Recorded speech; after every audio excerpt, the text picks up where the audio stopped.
What's up, guys? It's a Taco Tuesday. How about that? Been a while, right? What we're looking at right now is my bed mat. This is the OEM Tacoma Bedmat, which I spent a bunch of money on.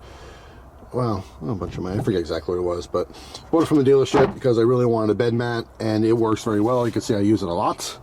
I'm actually taking it out to clean it, but in the meantime, I have a different bed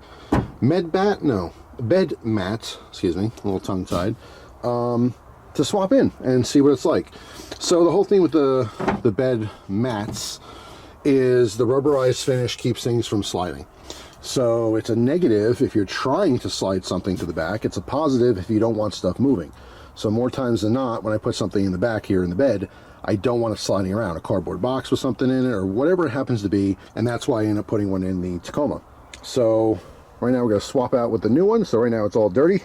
We're going to clean up a little bit, but we're going to pop the new one in just a second. Of course, with the magic of editing, you're going to see it now. First things first, this came in a pretty small box.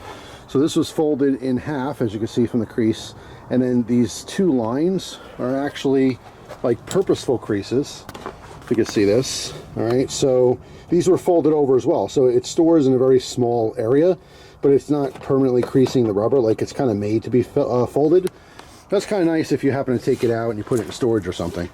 But obviously you can see it's been in the box for a while, so we have to let this settle. I'll probably give this a couple days here to you know, flatten out completely. It'd be better if it was summertime and the sun was shining and it was like 95 degrees, so it kind of soften and melt the rubber flat. But it is what it is for now as we're approaching winter in the cold months. So the fit is actually really good. It does have a lip that goes all the way around and up, which is fantastic. So just like you saw a bunch of dirt and stuff like that, you could pull it out, clean it easily. The only issue is that these do have covers, of course, for our D-rings. Now, I very much use my D-rings. All right, I've been using them a lot. So this is something that I'm going to have to cut out so I can access those if this is something I'm leaving in here for a long time.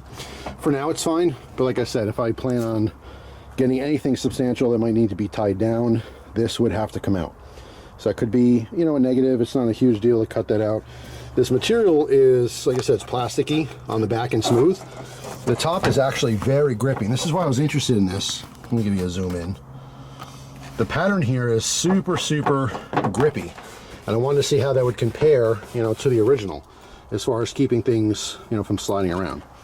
So pretty interesting. I'll definitely give you an update after this settles. I use it a bunch and we'll see, you know, how it's looking. But for now, like I said, the fitment's good. I just wish these, like when you order these, if there's an option to have these holes or to have them, you know, little bumps so it sits flat like this, but we'll see. Like I said, I'll give you guys an update down the road after I get some use on it. But I wanted to show this to you initially. Just an interesting, different setup. So that's it for now. Hope you guys have a wonderful day, and I'll see you tomorrow with a brand new video. Take care.